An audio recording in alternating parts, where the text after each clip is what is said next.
En todas as culturas hai lendas que tratan de explicar algo que chama a atención e que non se sabe por que está aí. Son explicacións inxenuas en forma de conto. E todos temos oído algunha. Tal cova rara foi construída polos mouros para agacharen os seus tesouros, e tal pedra feituca é unha princesa que unha meiga maldiciu para sempre.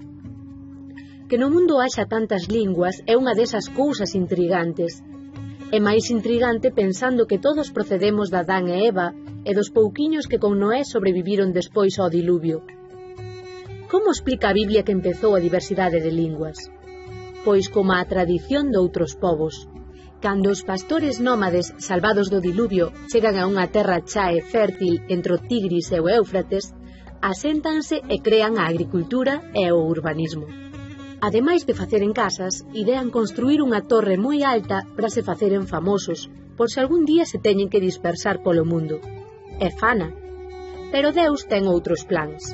Deus quere que o home humanice coa súa presenza e traballo o mundo enteiro, e fai que de repente falen linguas diferentes. E así, como xa non se entenden a falar, dispérsanse por toda a terra. E a torre, que ia ter a función de lembrardes eternamente a unidade primitiva, esbarróncase. Coa lenda da Torre de Babel, os israelitas daquel tempo explicaban dun golpe dúas cousas. Por que había tantas linguas no mundo e por que na chaira babilónica había tantas torres altas en ruínas, os chamados zigurats. Pero hoxe sabemos que os povos non nacen das linguas, nin estas nacen de repente, senón que as linguas e máis os povos nacen de vivir xuntos e durante milenios experiencias diferentes. Por iso as linguas son maneiras peculiares de ver o mundo. Os biblistas serios hoxe concordan e engaden que a orixe científica da diversidade lingüística non pertence ao que quere ensinar a Biblia. A intención narrativa dese relato é a de condenar a ansia de algúns homes de seren como a Deus para outros homes. Se acaso, podería dicirse que o Deus que en Babel está coa diversidade lingüística é o mesmo que en Xerusalén, na Pentecoste, fai que a prédica dos apóstolos a escoiten 16 povos en cada súa lingua.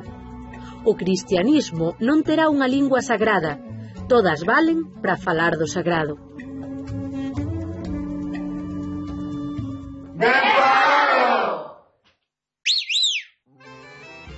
Cando hai luces de cores e toca a orquestra, hai festa.